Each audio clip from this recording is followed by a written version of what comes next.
Oh, my bad. Sorry, I'm still in shock from last night's game, that crazy ending. I've never seen anything before like that in my life. Everybody's blaming Marcus Williams for that play, but I'm not, and I'm going to give you who I'm giving the blame to and a recap of the Saints versus the Vikings game. And we're starting right now.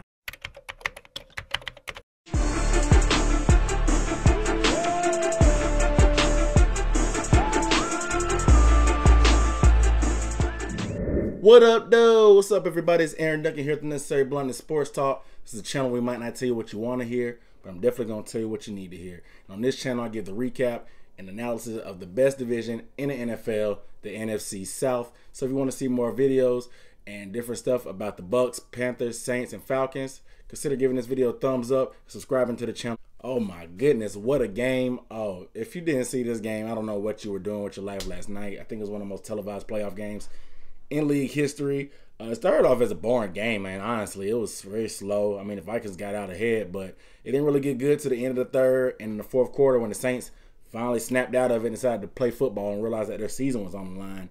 And there were 3 lead changes in the last 2 minutes of the game, which ended up making it a crazy finish. We all seen the play by now. If you haven't, you've been living under a rock. Stefon Diggs has that crazy catch and goes 61 yards. Marcus Williams ducks his head, misses the play, yada, yada, yada. Everybody's ready to nail Marcus Williams to the cross and crucify him for bad technique, and he deserves some blame for that, but it's not all on him. Real quick, let me know who y'all think is to blame. Do you think Marcus Williams deserves all the blame? Do you blame the defense? Do you blame Breeze, Peyton? Who? Let me know who you think. But as for me and my house, I know everybody wants to blame him, but let's pump the brakes, guys. Pump the brakes, guys. Pump the brakes. I gotta blame some other people for this, man. I gotta give some blame to Drew Brees, man. The numbers, of course, are always gonna look good. He's Drew Brees, but he had some passes that were kind of suspect. He looked real shaky out there.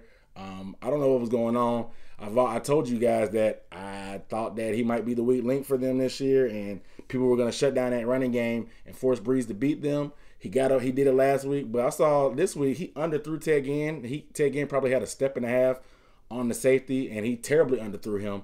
And last week against Carolina, he hit that pass on the money. So I don't know what was going on, man. And I think that was a clean pocket. It's not like he was under pressure. I just think that the game overall and the pressure overall got to him, and it affected him. If you can get Drew Brees off that spot like they continue to do with mixing up blitzes and playing man coverage, you can make some plays. Drew Brees should take some of that blame.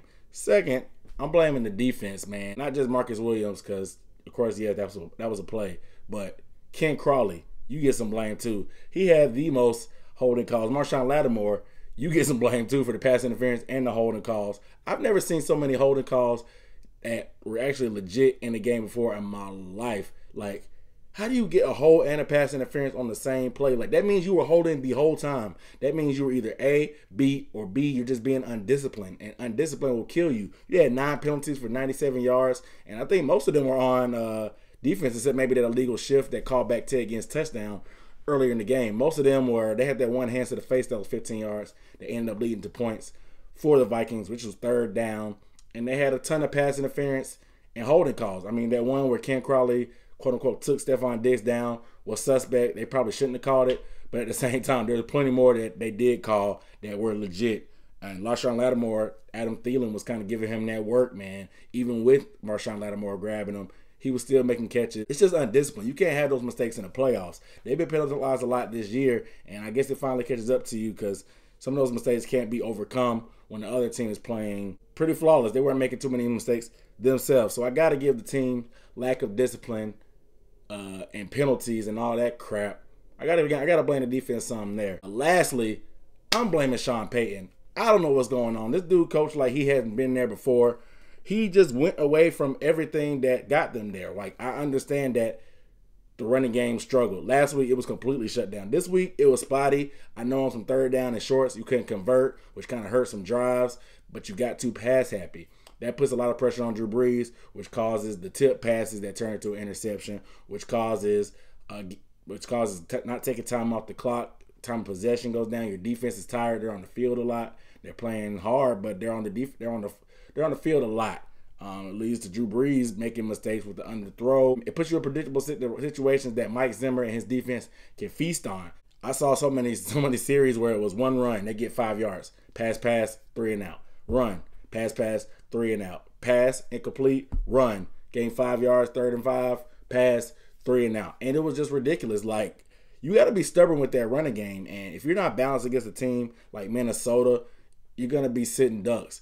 Granted, you still had a chance at the end of the game, but at the same time, the defense is pretty much what helped. Marcus Williams, hell, he was the one that got the pick that even gave y'all some of the points you did get, not to mention the block punt that set y'all up. If it weren't for those things, y'all wouldn't have sniffed the red zone most of the game. Honestly, that one drive you had in the red zone, you ended up turning it over on a tipped interception. I gotta blame Sean Payton, not to mention those 2 challenges. Granted, losing those timeouts and losing those challenges didn't hurt them in the long run, but that catch was an easy way to see that, okay, it was clear as day. Granted, I know they were hustling up to the ball trying to force the issue, and you might have panicked just threw the red flag, but the pass before his knees hit the ground, it wasn't worth it. I mean, it was a 49-yard field goal, but at the end of the day, even if he makes it, you're only down 6 points, and there's 10 minutes left in the fourth quarter. You don't need to challenge that. It's been plenty of close calls during the game. You might need those challenges, and you're losing, so you might need those timeouts down the stretch too, man. They're way too valuable in a game like that for you to be burning them on something that probably wasn't even close on the first call for that catch,